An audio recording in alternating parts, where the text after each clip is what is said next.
भागवती जी कहते हैं कि जब भी आप खाना खाएं तो हर समय ये बात का ध्यान रखें, हर समय, कि दो ऐसी विरुद्ध वस्तुएं एक साथ ना खाएं जिनका गुण और स्वभाव एक दूसरे के विपरीत है। दो विरुद्ध वस्तुएं एक साथ कभी भी ना खाएं, ये है सीधा सीधा सूत्र। अब आप कहेंगे हमें पता नहीं विरुद्ध वस्तुएं क्या हैं। मैं कुछ विरुद्ध वस्तुओं की सूची बता देता हूं। डिटेल सूची तो भागवती जी ने बताई है। 103 वस्तुएं हैं जो एक दूसरे के एकदम खिलाफ हैं। 103 वस्तुएं। जैसे सबसे पहली वस्तु उन्होंने बोली है, प्याज और दूध दोनों एक दूसरे के जानी दुश्मन हैं। दूध और प्याज साथ में खाया तो 20 बीमारियां आने ही वाली हैं। सबसे ज्यादा बीमारियां आएंगी त्वचा की। आपको सोराइसिस होगा, आपको एक्जिमा होगा, आपको खाज होगी, आपको खुजली होगी अगर प्याज दूध साथ में खा रहे हैं तो कभी भी ना खाएं। इसी तरह से वो कहते हैं कि कटहल को क्या कहते हैं? कटहल समझते? Jack fruit. दूध और जैक फ्रूट कभी ना खाएं, दोनों एक दूसरे के जानी दुश्मन।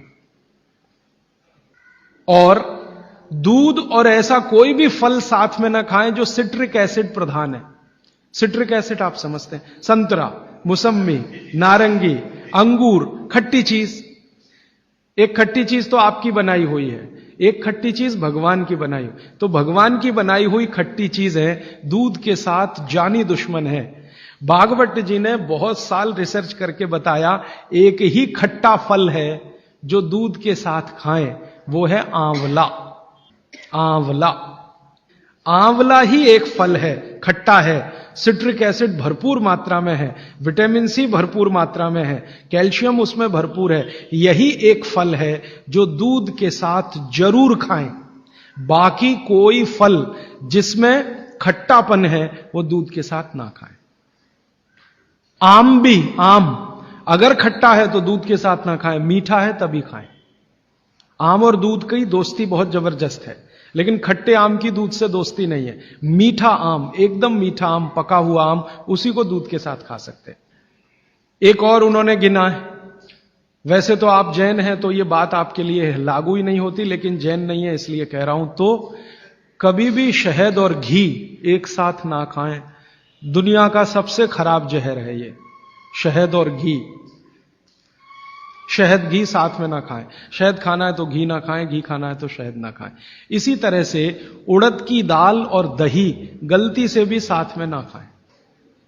उड़द की दाल, वैसे तो मैंने कल बोला था द्विदल, द्विदल में सबसे खतरनाक है उड़द की दाल। उड़द की दाल के बारे में जितनी भी रिसर्चेस भारत में हुई हैं वो ये कहती हैं कि ये दालों की राजा है, इसलिए ये अकेला ही खाएं। इसके साथ दही नहीं खा सकते, उड़द की दाल के साथ। दालों की राजा है, राजा अकेला ही रहता है ऐसा कहा जाता है। तो कहते हैं उड़द की दाल भरपूर खाएं, मना नहीं है, लेकिन अकेली खाएं। और बाकी जो दालें हैं, अरहर की दाल है, मूंग की दाल है, तो मैंने कल कहा था कि ये भी द्विदल में है, दही तो ना खाएं। लेकिन कोई मजबूरी में खाना है तो उपाय मैंने बताया था कि दही गर्म करके खाएं, माने दही में बघार लगा के खाएं ताकि तासीर गर्म हो जाए उसकी, या मट्ठा गर्म करके खाएं, तासीर उसकी गर्म हो जाए। लेकिन मेरी आपको विनम्र विनती है, उड़द की दाल के साथ तो बिल्कुल ना दही खाएं, ना मट्ठा खाएं, बघारा हुआ भी नहीं खाएं। भागवत जी कहते हैं कि चलेगा ही नहीं। मैंने इस पे मेरे अपने शरीर पे एक्सपेरिमेंट किया। मैंने एक दिन कहा कि चलो खा के देखते हैं। भागवत जी ने कहा ना खाएं, खा के देखें क्या होता है शरीर को। तो मैंने खाने से पहले मेरा ब्लड प्रेशर चेक किया, और उड़द की दाल खाने के बाद दही खाया और फिर ब्लड प्रेशर चेक किया, तो मेरा ब्लड प्रेशर 22 से 25% बढ़ा हुआ था। फिर मैंने सोचना शुरू किया कि रोज रोज अगर मैं ये खाने लगूं, उड़द की दाल और दही उड़द की दाल, तो 100% 6-8 महीने में हार्ट अटैक आ ही जाएगा। इसका मतलब माताओं बहनों से हाथ जोड़कर निवेदन है, दही बड़ा कभी भी नहीं, क्योंकि दही बड़ा में उड़द की दाल का बड़ा अगर है तो दही बिल्कुल नहीं। अगर आपको दही बड़ा खाना ही है तो मूंग की दाल का बड़ा है। दही बघार कर या मट्ठा बघार कर आप ले सकते हैं। उड़द की दाल का बड़ा अगर बनाया है तो दही के साथ तो गलती से भी नहीं। उड़द की दाल का बड़ा सीधे चटनी से खा सकते हैं, दही से नहीं। और अगर शादी ब्याह है आपके घर में तो मीनू बनाते समय ध्यान रखें कि मेहमानों को उड़द की दाल का बड़ा और दही ना परोसें, नहीं तो दोहरे पाप के भागीदार बने।